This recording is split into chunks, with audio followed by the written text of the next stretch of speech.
따뜻한 마음입니까? 무관심한 마음입니까?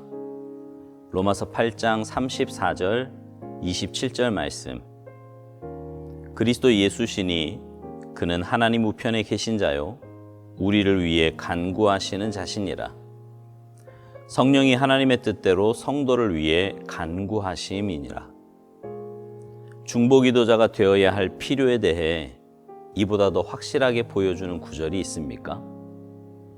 곧 예수님께서 우리를 위해 중보기도 하시고 성령께서 성도를 위해 중보기도 하십니다. 당신은 성령님께 교육을 받은 하나님의 자녀로서 동료들을 위해 중보기도를 드리는 관계 속에서 살고 있습니까? 지금 우리가 속한 상황에서부터 중보 사역을 시작하십시오. 가정, 사업, 나라, 지금 우리와 다른 사람들에게 영향을 미치는 현재의 위기 상황 등이 당신을 짓누르고 있습니까? 이러한 것들이 우리를 주님의 존전에서 밀어내고 그분을 경배할 시간이 없게 만듭니까? 그렇다면 잠깐 멈추고 하나님과 먼저 살아있는 관계를 맺으십시오. 그래야만 우리가 다른 사람을 위해 중보기도할 수 있는 상태에 이르게 되고 그 기도를 통해 하나님께서 기적을 행하십니다. 주의 뜻을 이루고 싶은 간절한 소망 때문에 주님보다 앞서는 것을 주의하십시오. 우리는 수천 수만의 행사 가운데 주님보다 앞섭니다. 결국 사람들과 어려운 일들에 치여 주님을 경배하지 않게 되고 중보기도도 하지 못하게 됩니다.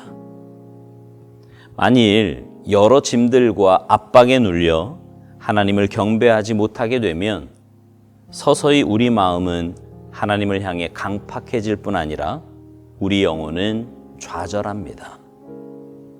하나님께서는 계속 우리를 우리가 마음에 들어 하지 않는 사람들에게로 인도하십니다. 이때 우리 마음이 하나님을 경배하는 상태가 아니라면 우리가 그들에게 행하는 가장 자연스러운 행위는 그들을 차갑게 대하는 것입니다. 한두 마디 뼈아픈 성경 구절을 던져주거나 틀에 박힌 신앙 상담을 하고 차갑게 떠납니다. 따스함이 없는 그리스도인은 분명 주님께 커다란 아픔일 것입니다.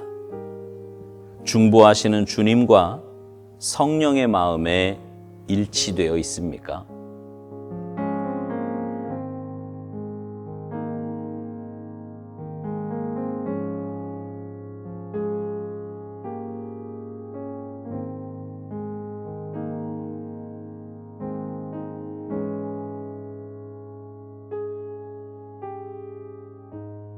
사랑하는 성도 여러분, 오늘부터 우리는 주님은 나의 최고봉이라는 책으로 매일 묵상을 나누려고 합니다. 이미 우리 교회 성도님들 가운데 몇몇 분들은 이 책으로 매일 깊은 묵상을 하고 있음을 압니다. 제가 이 책을 여러분과 함께 나누기를 원하는 이유는 1800년대에 살았던 오스왈드 챔버스 목사님의 깊은 묵상이 오늘을 살아가는 우리 그리스도인들의 삶에 너무나 큰 도전과 유익을 주기 때문입니다. 그 깊은 은혜와 깊은 묵상이 우리에게도 그대로 전달되어서 삶의 구체적인 원리와 성경적인 행동 지침을 함께 깨닫고 나누며 영적으로 무장하는 우리 모두가 되기를 간절히 소망합니다. 오늘 묵상의 제목은 따뜻한 마음입니까? 무관심한 마음입니까? 입니다. 흔히 따뜻한 마음이라고 하면 인간적으로 다른 사람을 돌보아 주거나 상대방의 말을 들어주는 것 혹은 그 사람의 편에서 무언가를 해주는 것 등을 생각할 것입니다. 그러나 오스왈드 목사님은 따뜻한 마음을 중보기도와 연관지어 말합니다. 오늘 본문인 로마서 8장 34절 27절 말씀은 예수님께서 우리를 위해 중보기도 하시고 성령님께서도 우리를 위해 중보기도 하심을 말합니다. 흔히 우리는 주님 가신 길을 따라가는 자들이라고 말합니다. 주님 닮은 제자라고도 표현을 하지요. 그 말은 주님의 행하심과 같이 우리도 행하여야 한다는 말입니다. 오늘 주제로 말하면 주님께서 지금도 우리를 위해 중보기도 하심과 같이 우리도 날마다 중보기도의 사명을 감당해야 한다는 말입니다. 그런데 우리가 그 귀한 사명을 감당하지 못하는 것은 지금 내가 처한 환경이나 삶의 위기 때문입니다. 그러한 것들이 우리를 짓누를 때 그 삶의 위기는 하나님과의 관계를 소원하게 만듭니다. 오스왈드 챔버스 목사님은 이것을 이렇게 표현했습니다. 그러한 것들이 우리를 주님의 존전에서 밀어내고 그분을 경배할 시간이 없게 만드는 것이라고 말입니다. 중보기도의 사명을 잘 감당할 수 있는 길은 하나님과 살아있는 관계를 맺는 것입니다. 살아있는 관계란 형식적이고 율법적인 신앙이 아니라 부부가 함께 생활을 하듯이 실제적으로 하나님과 대화하고 하나님을 의식하며 하나님의 말씀에 귀를 기울이며 살아가는 것입니다. 그렇게 하나님과 직접적인 관계를 맺을 때 우리는 중보기도의 사명을 잘 감당할 수 있는 것이지요. 바꿔 말하면 내가 지금 중보기도의 자리에 앉지 못하는 것은 어쩌면 하나님과의 관계가 살아있는 관계가 아니기 때문일 수도 있다는 겁니다. 또 하나, 오스왈드 목사님은 중보기도를 하지 못하는 다른 이유가 주님보다 앞서는 것 때문이라고 합니다. 우리는 살면서 많은 일들로 인해서 주님을 의식하지 못하고 내 의지대로, 내 판단대로 행동할 때가 많이 있습니다. 주님의 일을 하면서도 그렇게 할 수 있어요. 교회에 있다고 해서 하나님과 친한 것이 아닌 것과 비슷한 겁니다. 그렇게 되면 우리 마음은 하나님을 향해 강팍해질 뿐 아니라 우리 영혼은 좌절하게 된다고 말합니다. 하나님을 경배하며 사는 우리는 사실 무엇을 했느냐보다 하나님이 무엇을 원하시느냐가 훨씬 더 중요합니다.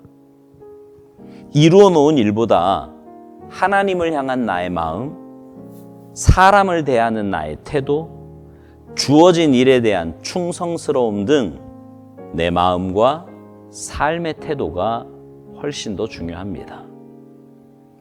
그런데 우리는 뭔가 많은 것을 해야 한다는 강박관념을 갖습니다.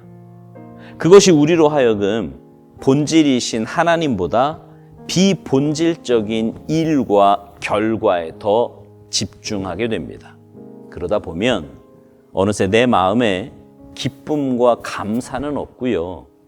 지침과 힘듦만 남게 될 뿐입니다. 우리의 신앙 상태가, 우리의 마음이 어떤 상태인지를 알 수 있는 바로미터가 사람과의 관계임을 오스왈드 목사님은 이야기합니다. 그래서 우리가 마음에 들어하지 않는 사람을 만날 때 하나님과의 올바른 관계가 아니라면 우리의 모습은 차가울 뿐이라는 거지요. 뼈아픈 성경 구절이나 틀에 박힌 신앙 상담을 하게 된다고도 말합니다. 부끄럽지만 제 이야기를 잠깐 하겠습니다. 저는 전도사 시절에 열심히만 하면 된다고 생각했습니다. 하나님과의 관계보다는요, 늘 일이 중심이었고요. 그러다 보니 내가 정해놓은 기준에서 벗어나는 사람에 대해서는 가차없이 비수를 꽂기도 했습니다.